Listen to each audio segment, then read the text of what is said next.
Hello students, I am Nadeem Khan and you are watching my YouTube channel English with Nadeem sir.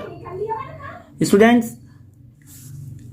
आज हम class 10th की ही एक दूसरी poem fire and ice का explanation करने वाले हैं और इसे किस पोइट ने लिखा है और क्यों लिखा है, क्या उद्देश्य है इसका, इसके बारे में हम डिटेल से जानेंगे। जो भी हमारे चैनल पर नए न्यू कमर्स हैं या जो पहली बार हमारे वीडियो को देख रहे हैं वो लाइक कर लीजिए, सब्सक्राइब कर लीजिए हमारा चैनल, ताकि आपको सबसे पहले हमारी कोई भी वीडियो की नोटिफिकेशन मिलती रहे। तो देर ना करते हुए शुरू करते हैं आज की हमारी poem fire and ice. Fire and ice. इस पोएम को एक्सप्लेन करने से पहले मैं कुछ बताना चाहूँगा। ये एक सिंबॉलिक पोएम है और जिसमें सिंबल्स का यूज किया गया है और पोइट ने बहुत ही खूबसूरती के साथ इसमें सिंबल्स का यूज किया है और किस तरीके से दिखाने की कोशिश की है कि सिंबल्स का यूज करके इस दुनिया को किस तरीके से विनाश हो सकता है। तो पहले हम स्टैंजा को करेंगे, उसके बाद आगे बारे में करिए। सम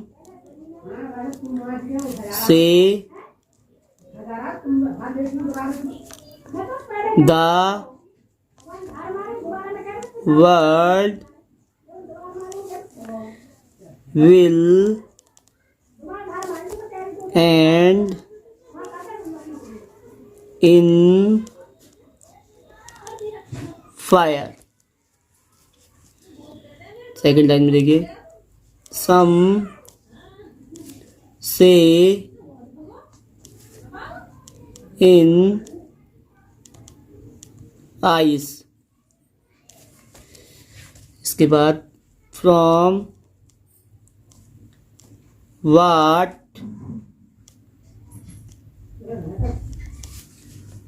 I have tasted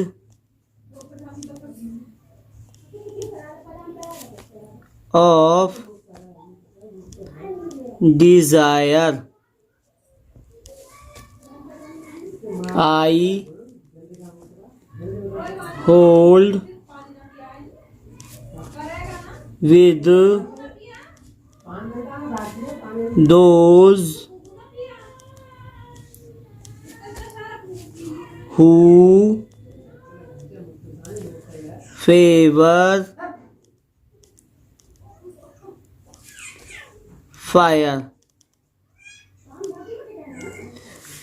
देखिए, मैंने आपके सामने एक स्टैंजा लिखा है और इस पोएम को एक्सप्लेनेशन करने से पहले हम इसके पोइट के बारे में थोड़ा सा कुछ जानेंगे। तो देखिए, इस पोएम को लिखा है पोइट रॉबर्ट फ्रॉस्ट ने। रॉबर्ट फ्रॉस्ट, तो जिनकी एक पोएम और की वीडियो हमने बनाई थी, डस्ट ऑफ स्नो, जिसकी वीडियो के बारे में हम इस पोएम वीडियो के लास्ट में बता देंगे। लेकिन फिलहाल अभी देखिए, यहाँ पे पोइट का नाम रॉबर्ट फ्रॉस्ट और ये एक इनका जो नेटिव प्लेस है, यानी कहाँ के रहने वाले हैं ये, नेटिव प्लेस इनका है आपका अमेरिका। आप यूएसए भी कह सकते हो आप एक तरीके से। अमेरिका में एक न्यू हॉलैंड जगह है, वहाँ पर ये रहते हैं।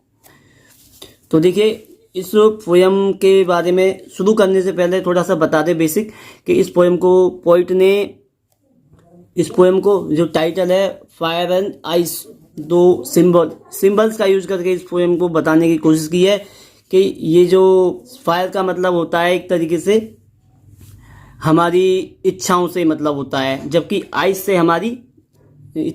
से मतलब होता है हमारी हेटर्ड यानी नफरत का। तो किस तरीके से हमारी इच्छाएं और हमारी नफरत जो है वो दुनिया को ख़त्म कर देंगी। ठीक है, अब पहले हम एक स्टेंजा को पढ़ेंगे, उसके बाद दूसरे स्टेंजा पे आएंगे। देखिए, सम से the word with and in fire. तो ये पोइट कह रहा है कि सम से मतलब कुछ लोग कहते हैं, क्या कहते हैं, the word will and in fire, कि ये जो संसार है, वर्ड का मतलब संसार यानी दुनिया, विल एंड यानी समाप्त होगी, कब होगी, इन फायर यानी आग से, कि एक दिन ऐसा आएगा ये जो दुनिया है, कुछ लोग कहते हैं कि एक दिन ऐसा आएगा कि ये दुनिया जो है वो आग से नष्ट हो जाएगी, तबाह हो जाएगी। जबकि दूसरे क्या है कि सम से इन आइस, कुछ कहते हैं कि ये दुनिया है ये आइस यानी बर्फ से तबाह हो जाएगी। अब यहाँ पर जो फायर जो है, फायर को एक सिंबल के रूप में यूज किया गया है। कैसे? फायर को एक सिंबल के रूप में यूज किया गया है कि फायर जो है किस चीज़ के सिंबल है? फायर आपकी होती है पैशन, एक होता है जुनून कहते हैं जिसको हम हिंदी में, और एक होता है आप हमारी डिजायर का मतलब होता है इच्छा। तो ये कभी ये कहने की कोशिश कर रहा है कि एक वक्त एक दिन ऐसा आएगा कि ये जो दुनिया है ना, ये फायर यानी हमारी इच्छाओं की वजह से नष्ट हो जाएगी। क्योंकि एक पुराने समय में एक इतिहास में हमने एक व्यक्ति का नाम जरूर सुना होगा, हिटलर के अंदर बहुत पैशन था, एक जुनून था, यानी उसकी डिजायर थी, ये बहुत इच्छा थी कि वो पूरी दुनिया के ऊपर जो है शासन करे। तो उसने क्या किया, उसकी जो इच्छा जो थी उसने इच्छा की वजह से जो है इतना सारा खून खराबा हुआ, इतने लोग मारे गए, तो बहुत सारे लोग जो थे उसमें मर गए थे, यानी उनकी मृत्यु हो गई थी, जिसकी वजह से दुनिया के अंदर जो है एक तरीके से काफ़ी नुकसान या विनाश हुआ था। अगर हम दूसरे तौर पर देखें तो फायर का मतलब होता है आग से। तो अगर हम साइंटिफिक तरीके से बात करें, वैज्ञानिक तरीके से अगर हम इसको बताएं, तो वैज्ञानिक तरीके से ये कहता है कि एक वक्त ऐसा आएगा कि जब सूरज का टेम्परेचर जो है बहुत ज़्यादा होगा, जिसकी वजह से धरती के ऊपर ग्लोबल वार्मिंग बहुत ज़्यादा, उसका जो स्तर है बहुत ज़्यादा बढ़ जाएगा। और क्या होगा कि इतना ज़्यादा बढ़ जाएगा कि उसकी वजह से, उसकी गर्मी की वजह से पृथ्वी पर जितने भी लोग रहते हैं वो एक एक करके सारे के सारे जो है वो नष्ट हो जाएंगे, यानी पूरी दुनिया जो है वो ग्लोबल वार्मिंग की वजह से नष्ट हो जाएगी। ठीक है, ये तो हमारा फायर्स के हिसाब से बताया मैंने। आप दूसरे ने सम से इन आइस का मतलब होता है हमारा, आइस माने बर्फ भी होती है, और आइस का मतलब यहाँ से हमारी हेटर्ड भी होती है। हेटर्ड माने होती है नफरत, एक तरीके से कि हम लोग जो है एक दूसरे से बहुत ज़्यादा नफरत करते हैं, और नफरत करते हैं तो क्या करते हैं, हम एक दूसरे के ऊपर जो है नुकसान पहुंचाने की कोशिश करते हैं। कि जैसे कि पुराने टाइम में मैं बता रहा हूँ कि लोग जो थे या पुराने राजा जो थे, एक अपने से कमज़ोर राज्य के राजा को उस राज्य पर जो है शासन करने की कोशिश करते थे। क्यों? ताकि जो है मैं उसको अपने अंडर में रख दूँ, मैं उसको हराकर अपने अंडर में ले सकूं। तो अब जो छोटे वाले राजा जो होते हैं, छोटे राज्यों के जो राजा होते थे, वो नफरत करते हैं उनसे कि ये तो हम पर जो आक्रमण करते हैं, हम उनको जो तबाह करना चाहते हैं। तो वो उनके बीच में एक तरीके से नफरत वाली फीलिंग होती थी। तो जिसकी वजह से बताते कि उनके बीच में आपस में लड़ाइयाँ होती थी, और लड़ाइयों की वजह से जो है ये दुनिया जो है या उस समय के जो लोग जो थे वो नष्ट या सब तबाह हो जाते थे। तो ये कह रहा है कि कुछ लोग कहते हैं कि जो दुनिया जो है आग में नष्ट होगी एक समय के बाद, यानी टेम्परेचर बढ़ जाएगा, बहुत ज़्यादा लोग जो है मर जाएंगे। जबकि दूसरा तरीका होता है आपके से, दूसरे तरीके से कहता है कि सम से इन आइस का मतलब होता है यानी एक तरीके से नफरत, यानी कुछ कहते हैं कि ये जो दुनिया है ये नफरत की वजह से नष्ट हो जाएगी। अगर हम वैज्ञानिक तरीके से बात करें तो वैज्ञानिक तरीके से ये कहते हैं कि एक वक्त ऐसा आएगा कि पृथ्वी का टेम्परेचर जो है मतलब पानी का जो स्तर है बहुत ज़्यादा बढ़ जाएगा, जिसकी वजह से पानी ही पानी होगा एवरीवेयर, और वहाँ पर जो है ये दुनिया जो है पूरी तबाह हो जाएगी। अब आगे रॉबर्ट फ्रॉस्ट कहते हैं कि from what I have tasted of desire. तो वो बताते हैं कि from what I have tasted of desire, मतलब ये कह रहा है कि ये डिजायर चूँकि डिजायर के बारे में पहले बताया मैंने आपको, फायर जो है वो डिजायर को शो करती है। तो ये कह रहा है कि मैं पहले बता दूंगा कि मैं इच्छाओं के बारे में, यानी इच्छाओं के बारे में मुझे पहले से ही जानकारी है, यानी इच्छाओं के बारे में मुझे पूरा ज्ञान है कि जब इंसान की इच्छाएं बहुत ज़्यादा बढ़ जाती हैं तो वो कोई भी बड़ा डिसीजन लेने से चूकता नहीं है, उसे ये फ़र्क नहीं पड़ता है कि दुनिया तबाह होती है या दुनिया आबाद होती है, उससे कोई फर्क नहीं पड़ता। तो ये पोइट कहते हैं कि इसके फेवर में तो मैं भी हूँ, डिजायर के यानी इच्छा, मैं भी इस बात को मानता हूँ कि इच्छाओं की वजह से एक ये जो दुनिया है एक वक्त आने वाले टाइम में नष्ट हो जाएगी। तो आई होल्ड विद दोज, तो कह रहा है कि आई होल्ड विद दोज, मतलब आई होल्ड विद दोज का मतलब होता है कि मैं उनके साथ खड़ा होता हूँ या उनके फेवर में हूँ एक तरीके, या आई होल्ड विद दोज, मैं उन लोगों के साथ हूँ हु फेवर फायर, जो फेवर फायर यानी जो आग का समर्थन करते हैं, यानी जो डिजायर को ज़्यादा महत्व देकर जो है पूरी दुनिया को जो है नष्ट होने के बारे में बताते हैं, मैं उनका समर्थन करता हूँ। तो देखिए दूसरा स्टैंजा कि but if it had to perish twice, I think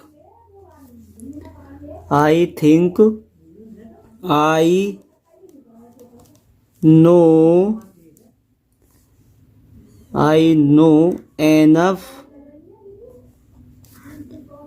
of hate। आगे बताते हैं, देखिए to say that for destruction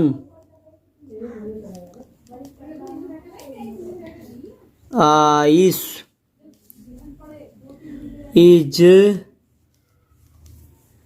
also great and would suffice। देखिए ये आपका दूसरा स्टैंजा हो गया। देखिए पहले स्टैंजा के बारे में बता चुका हूँ मैं कि दुनिया के बारे में क्या क्या बताते हैं पोइट ने क्या क्या बताया है पहले स्टैंजा में। अब दूसरे स्टैंजा की बात करते हैं। अब आगे पोइट कहते हैं कि but if it had to perish twice, but माने लेकिन, इफ इट माने यदि, मतलब ऐसा, हैड टू पेरिश, पेरिश का मतलब होता है नष्ट होना। ये कह रहा है कि अगर दुनिया का नष्ट, कह रहा है पहले स्टैंजा में बताया कि दुनिया नष्ट होगी फायर से या आइस से।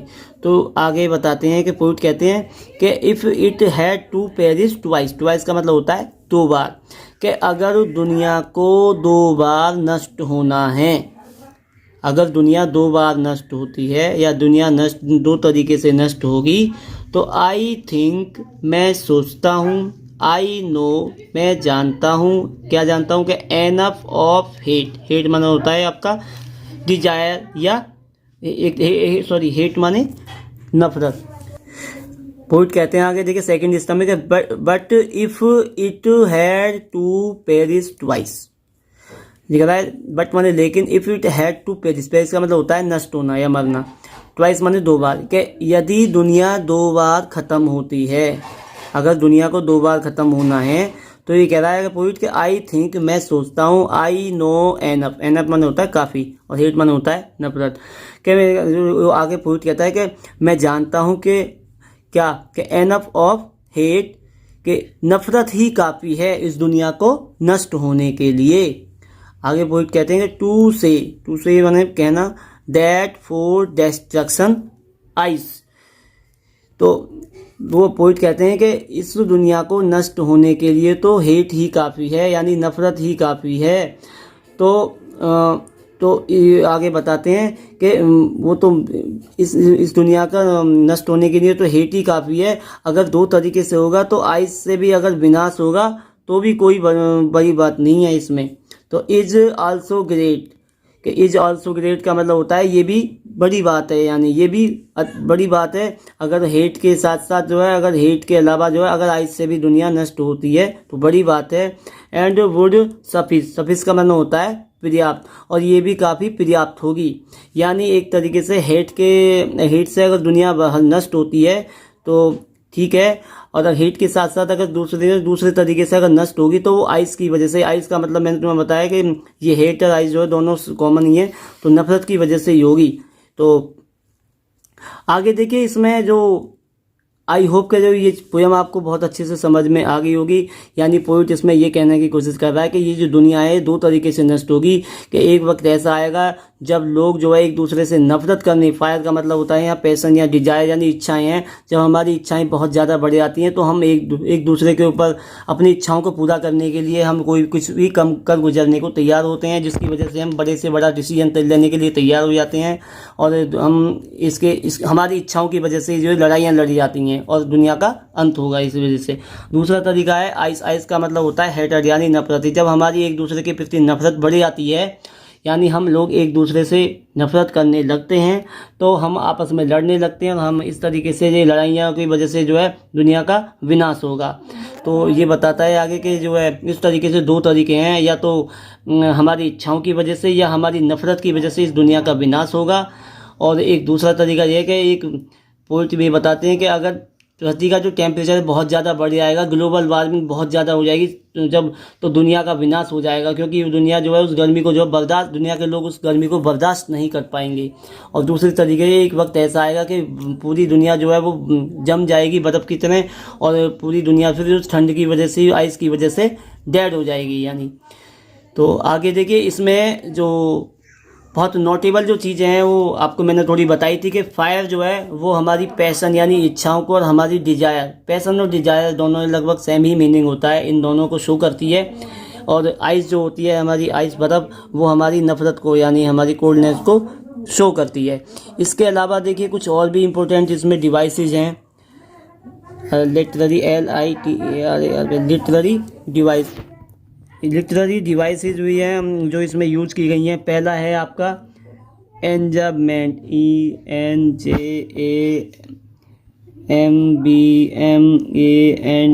एंजाममेंट जो होता है, देखिए क्या होता है, एंजाममेंट एक डिवाइस होती है। इसमें क्या होता है कि कोई हम जब किसी बात को कहते हैं तो उस बात को कहते समय लगातार इंग्लिश में जैसे सेंटेंस लिखा हुआ है, इसमें कोई कॉमा वामा कुछ नहीं है, एक पहले सेंटेंस के बाद दूसरे सेंटेंस में जाके फुल स्टॉप हो रहा है, ठीक है। तो कोई कॉमा वगैरह, कोई फुल स्टॉप या ऐसा कुछ नहीं है, ना क्वेश्चन मार्क। तो जब इस तरह के लगातार एक ही सेंटेंस चलता है और उसको जो है फिर दूसरे या तीसरी सेंटेंस तक लगातार चलता रहता है, तो वो लगातार जब वो उसी बात को कहा जाता है तो उसको हम एंजाममेंट कहते हैं। दूसरी जो डिवाइस होती है वो होती है आपकी पर्सोनिफिकेशन। पर्सोनिफिकेशन होता है मानवीकरण, यानी एक तरीके से मानवीकरण कैसे के, यानी एक तरीके से इसमें आइस और फायर को जो है एक रूप दिया गया है, एक इंसानों की तरह, इंसानों के रूप में, नफरत के रूप में यहाँ पे प्रेजेंट किया गया है, और दूसरा आइस को भी। तो यहाँ पे उन्हें दोनों को एक मानव का रूप देख के और किस तरीके से उस दुनिया के अंत के बारे में अच्छे से बताया गया है। एक तीसरी जो डिवाइस होती है वो होती है आपकी एलिटरनेशन कहते हैं हम उसको, हिंदी में बोलते हैं अनुप्रास अलंकार।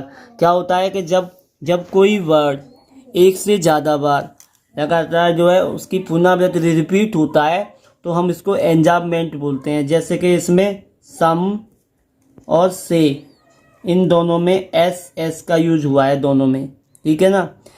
पर्सोनिफिकेशन की बात करें तो इसमें हमारी फायर और आइस आ जाएंगी, ठीक है ना। एंजाममेंट आपको मैं ऑलरेडी पहले ही बता चुका हूँ। और एक चौथा जो होता है वो आपका होता है एनाफोरा। ये भी एक डिवाइस होती है।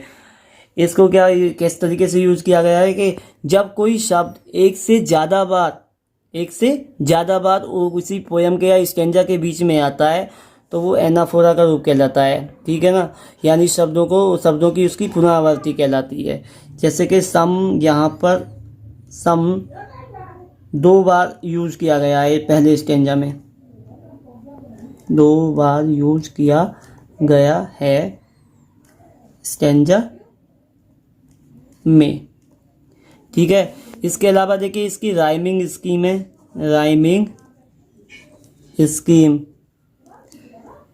इसकी जो राइमिंग स्कीम है, हालांकि देखिए इसमें राइमिंग स्कीम इतनी क्लियरली इसमें शो नहीं हुई है, लेकिन फिर भी देखिए जहाँ तक मेरा अपना अनुमान है कि ए बी